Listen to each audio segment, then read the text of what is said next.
5 years ago, on December 27, 1974, 21-year-old Joanne Coughlin of Youngstown disappeared.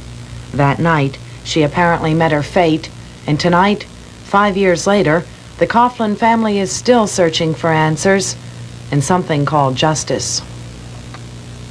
Her toothpaste and toothbrush was still in her apartment. She had trimmed a Christmas tree and bought all kinds of trimmings for it. She had all her packages laying under the tree. I just know that she's not the type that would just pick up and leave her family for no reason at all. It just doesn't make any sense to me. Something is wrong. I think about her every day, and I think about the situation, but what are you supposed to do when nobody will help you? They say time heals all wounds. Well, the wound's healed, but it isn't totally healed yet after 5 years. December Journal. Whatever happened to Joanne Coughlin? An exclusive investigative report of 33 Eyewitness News with news director Jack Bowe and reporter Andrea Wood. Good evening.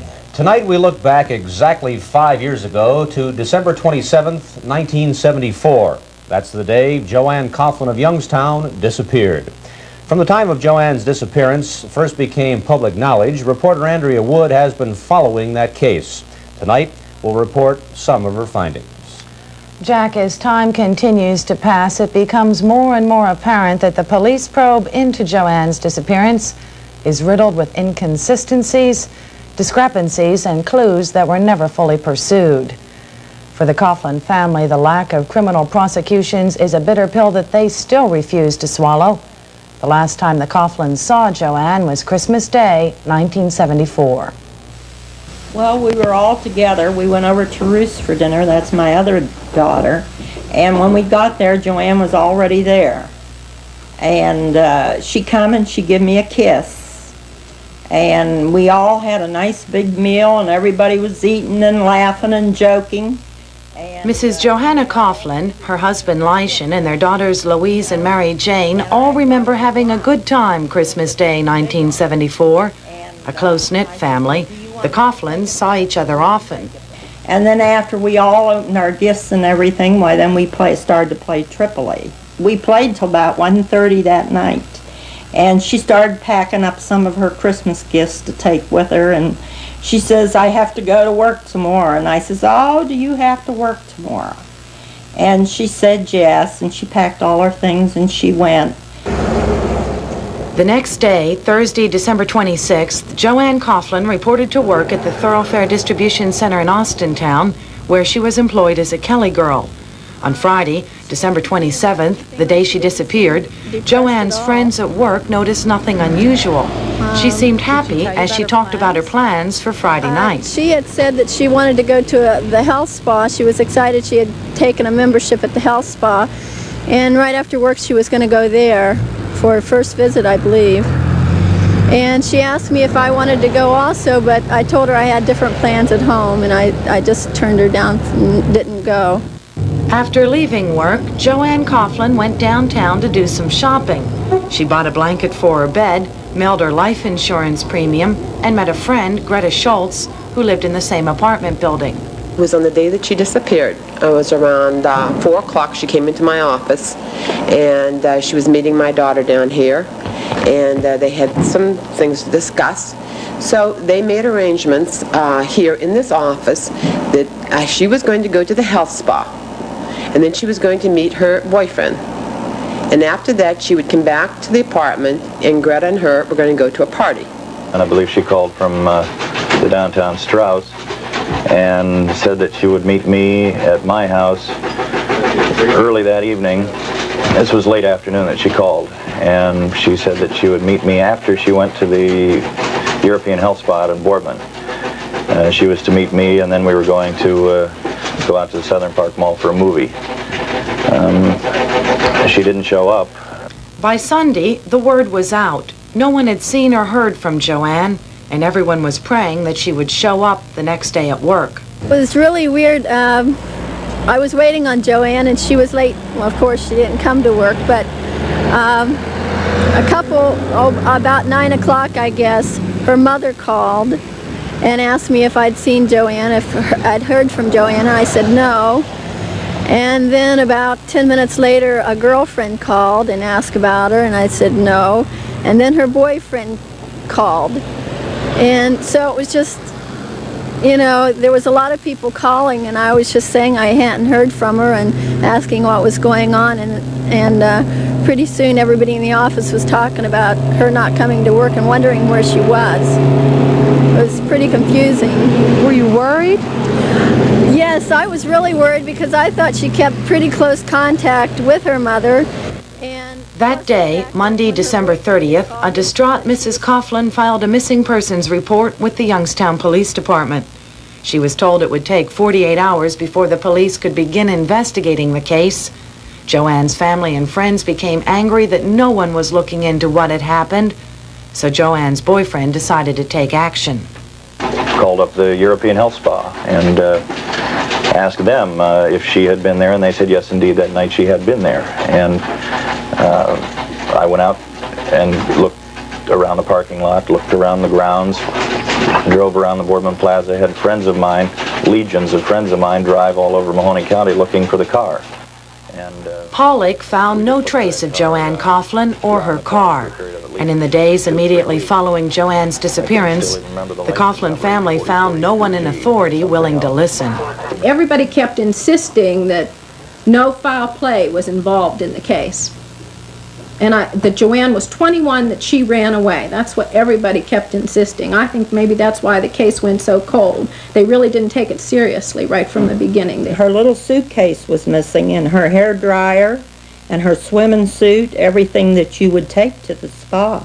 Nothing else was missing. She had paid her life insurance that day. She sent it that day. She also bought a blanket for her bed down the street that day. And who would go and run away and leave $3,400 in the bank? But Joanne would just not pick up and leave and go somewhere without telling somebody. She didn't seem despondent or depressed or anything that would indicate that she would be thinking of leaving or going anywhere for some reason. Not at all. While no one seemed to notice Joanne's disappearance except her family and friends, Joanne herself was always noticed. As a small child growing up in Newcastle, she was friendly and outgoing. She excelled in school, and she soon became involved in numerous activities. In 4th grade, Joanne's picture appeared in Instructor magazine demonstrating an art project. She learned to play the flute, and in 8th grade, when the family moved to Youngstown, Joanne moved to Adams Junior High, where she was able to make friends with ease.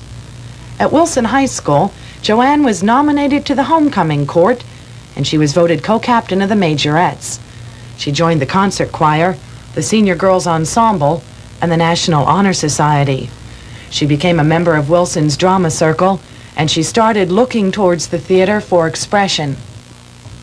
When she graduated in 1971, Joanne Coughlin took a job at the Jewish Community Center in Youngstown. She developed an interest in social work, and she was sent to YSU for a year of classes. But about a year before her disappearance, Joanne started to want more. She left her job at the center, took tap lessons, and became very involved with the Youngstown Playhouse, where she won good roles in Dames at Sea and The Last of the Red Hot Lovers. She always left you with a smile on your face. You could tell she enjoyed what she was doing. She was making the best of it every time she was on that stage, and she always put on a wonderful performance, always. The thing that impressed me most about her was her love of life and her humor. And she had the sympathy with everybody she worked with. Everybody loved her because she was just nice to be with. I think she was sometimes a little confused about what she wanted. I know that she was very into the theater. She was happy with what was happening in her life, I think. She was getting involved a little more in the theater, a little more with people. I know that she had just moved out of the house recently, and she was starting to get things together. While Joanne was recognized on stage, inside she often felt like no one cared.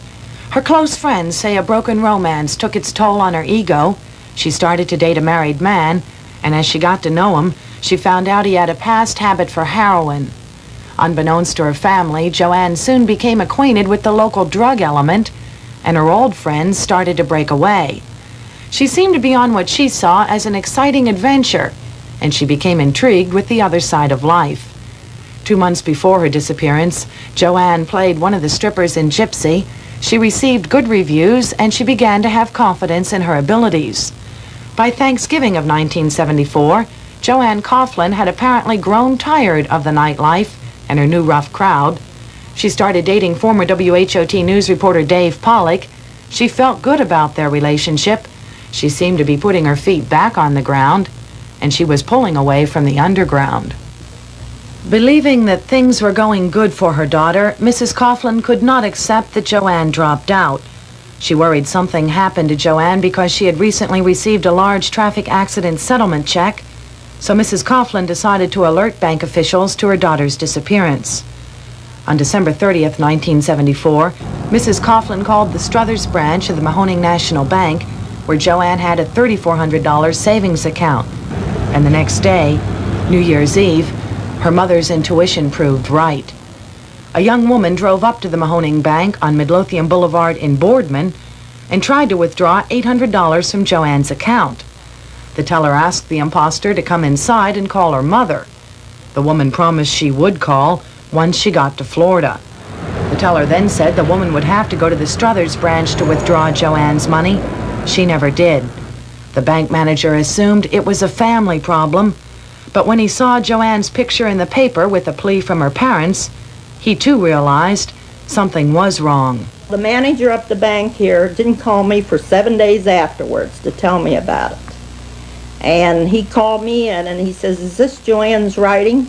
Of the slip she signed for the money." I said, "No, that's not Joanne's writing." And you took your daughter's picture up to the bank? I did, yes. Immediately? Immediately. And they said that was not Joanne. And the girl that came into the bank looked like she was on dope, and she was dirty. And she had long hair, and my daughter had short hair. On January 8, 1975, retired Youngstown Police Detective Herbert Campbell interviewed bank employees about the incident. 3 days later, Campbell's partner, Detective Pete DeLisio, says he heard from his source, who later led DeLisio to the imposter.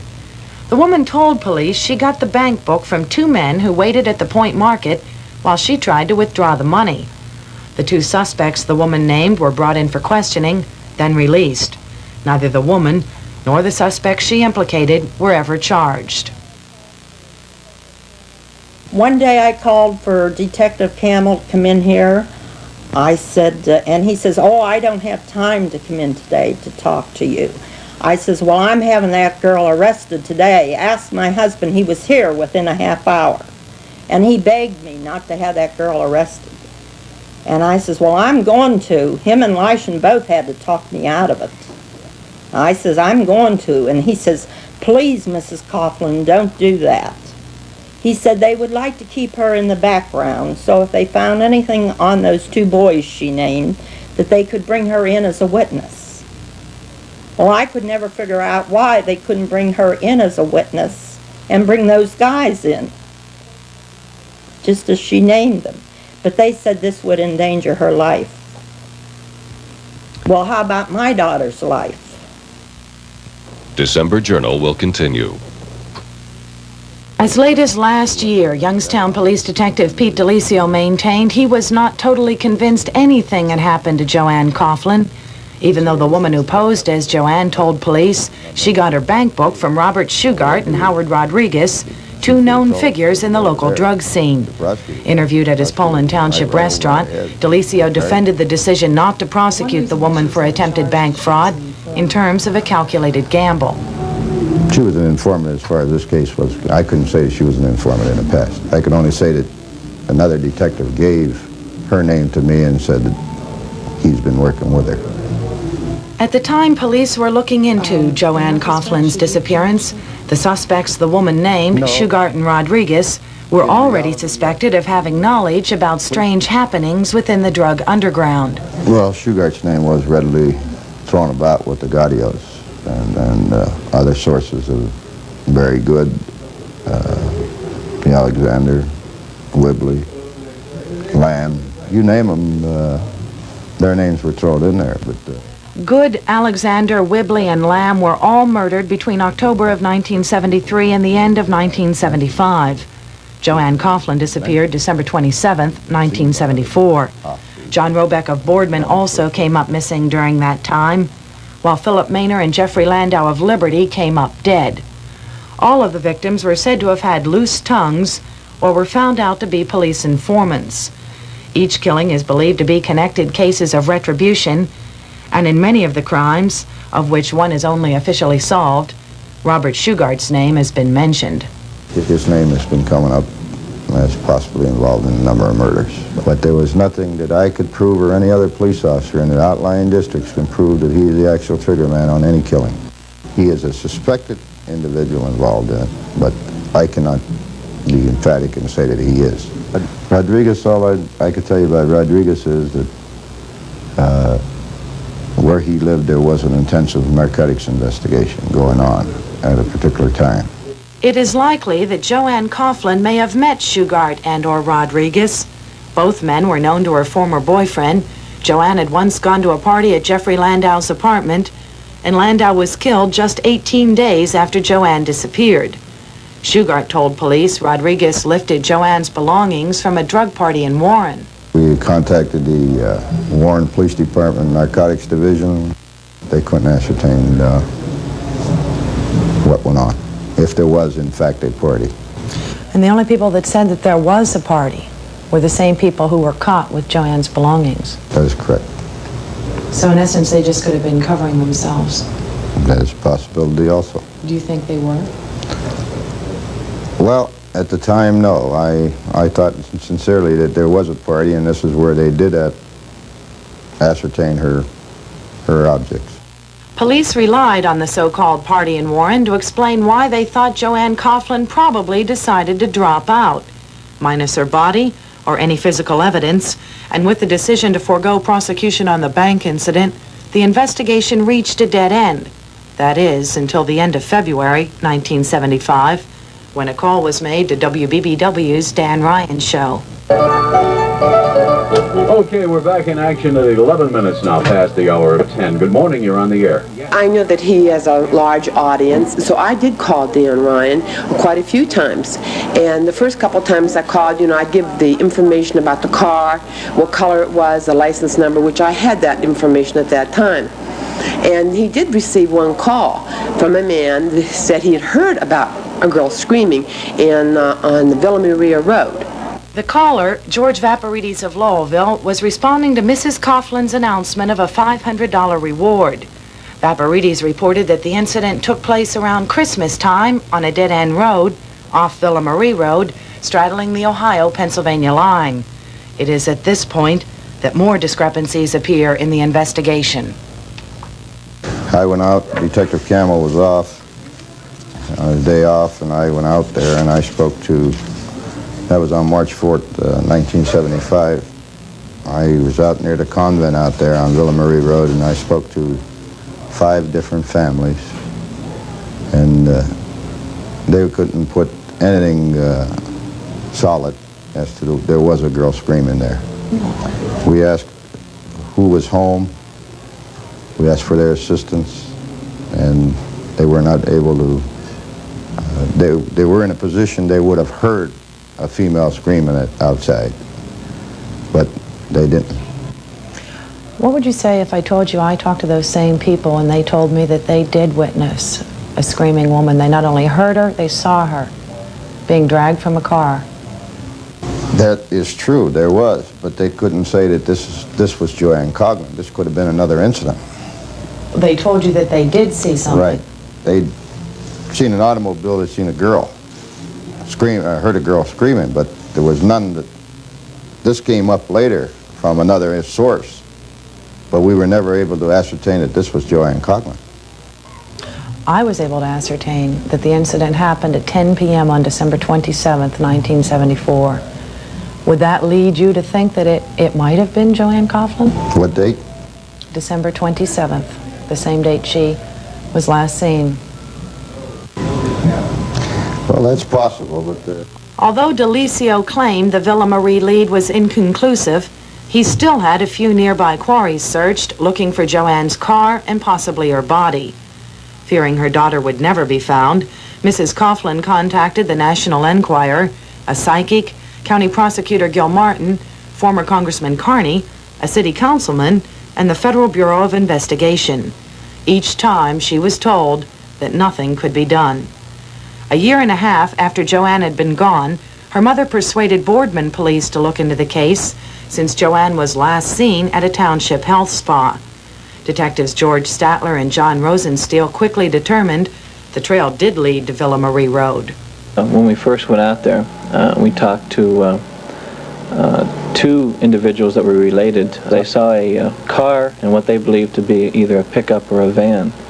And they observed that the female was taken from the vehicle, the car, and taken back and put into the truck. Not lost on Boardman police was the fact that David Lamb's body turned up 4 months later, less than a mile and a half from the Villa Marie Road incident. They concluded Joanne and her car might be hidden somewhere nearby. And from that point, the Ohio-Pennsylvania line, as you know, is strung with quarries of probably hundreds of them in that vicinity. By the time we were able to get to some of these quarries, some of them were blocked off from the standpoint of actual roadblocks being put up so people couldn't get back in. And it was a difficult thing to try and determine which ones would be open during the time frame that Joanne disappeared and we believe met with foul play, and up to the time frame that we were working in. And sometimes we were fortunate because there was gentlemen that still were working at the quarry areas that could say, yes, this area was open, or no, it wasn't. Many of these quarries are so deep and so cold that it's virtually impossible to conduct an investigation into the depths to determine whether Joanne's car would in fact be there. The temperature precludes them from doing that. The depth of these pits prevents us from doing that, and it would at this time really take first-hand evidence, somebody that was there, assuming that the car was disposed of in that fashion, to lead us to the proper quarry. Tonight, 5 years after Joanne Coughlin was last seen, we can only speculate what may have happened. Perhaps she was met at her car in the spa parking lot by someone she knew, and then she unwittingly agreed to go somewhere else, from where she apparently met her fate. At one time, Boardman detectives considered the possibility of Joanne's bank account as the motive, but as time passes and connections are drawn to other disappearances and drug underground murders, it appears likely that more than money was involved. The possibility exists that she might have overheard possibly something involved with the people she was around at the time.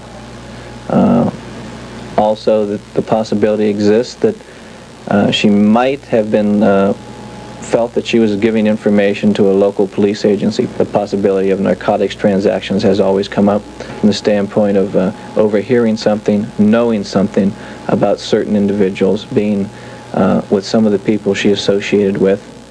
Ironically, finding out what really happened to Joanne Coughlin seemed destined to be buried in mystery and discrepancies almost from the start. And one big question mark is, why did Youngstown police handle the case when Joanne presumably disappeared from Boardman and the attempted bank fraud also occurred in Boardman? You must understand that Detective Bureau was working on this case as the assumption this occurred as a missing report in the city of Youngstown. Chief Baker, who was the command officer of the Youngstown Police Department, determined this investigation belonged in Boardman, Ohio. And it's stopped the investigation as far as we're concerned and let Boardman have it, but we gave Boardman our investigation up to that point. Delisio says with the accord of his immediate supervisor, he still pursued the case. But former Boardman Police Chief Grant Hess remembers for some reason Youngstown wanted to keep the Coughlin case, so Boardman stayed out of it.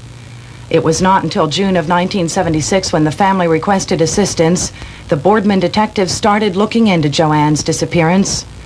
As a result of information we've uncovered, police are now following up new leads. But unfortunately, 5 years later, the Coughlin family is still waiting for all of the answers, and something called justice. I think this is going to be like another file that I worked on it since 1969. It's legally declared dead now, but it's an open investigation in the police department, though. Open. Never really closed, but That's collecting correct. a lot of dust. That's correct. So someone comes forward and might become involved in a crime, now wants to look for help, may admit something here that may be valuable information to this investigation. But without a body or a confession or an eyewitness to the crime, it will remain unsolved. It will remain on the Youngstown Police Department as a missing person unsolved. December Journal will continue.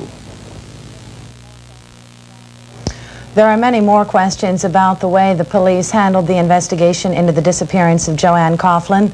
The suspects implicated by the woman who posed as Joanne at the bank, Robert Shugart and Howard Rodriguez, were never forced to give alibis for where they were December 27, 1974, the day Joanne Coughlin disappeared.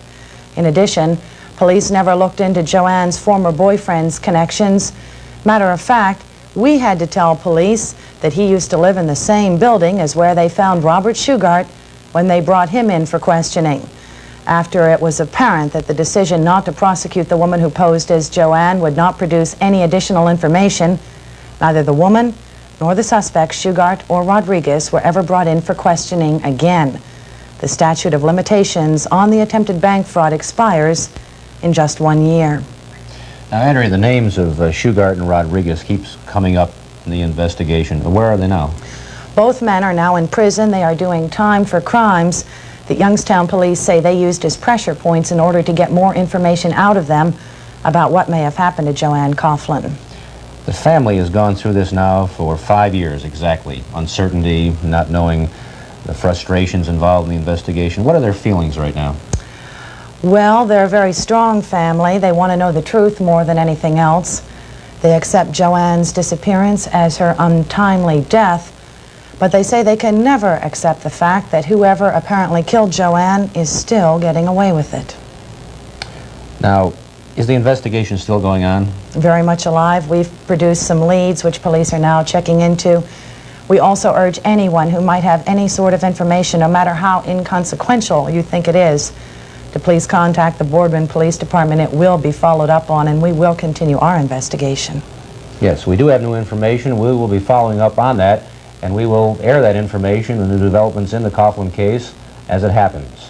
We'll be back in a month on January Journal, but for now, for Andrea Wood, I'm Jack Bowe. Good evening.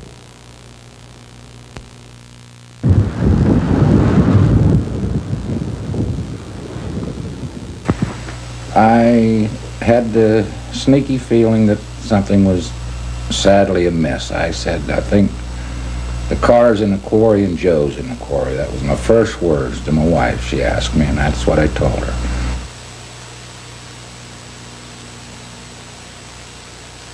We'd be talking about productions that we've done in the past, and eventually something like Gypsy or Dames at Sea would come up, and her name will be mentioned, and people will go into the same speculations that they went into long ago. Most everybody thinks that it died, you know, that people aren't involved in it, people aren't carrying it on anymore.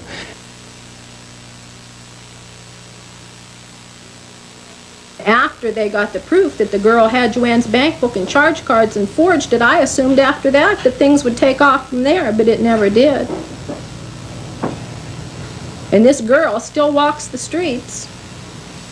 As to whether, to your eyes, it was a cover-up or it was a jurisdictional dispute, which happens many times in our community with the outlying districts, as who does the investigation belong to.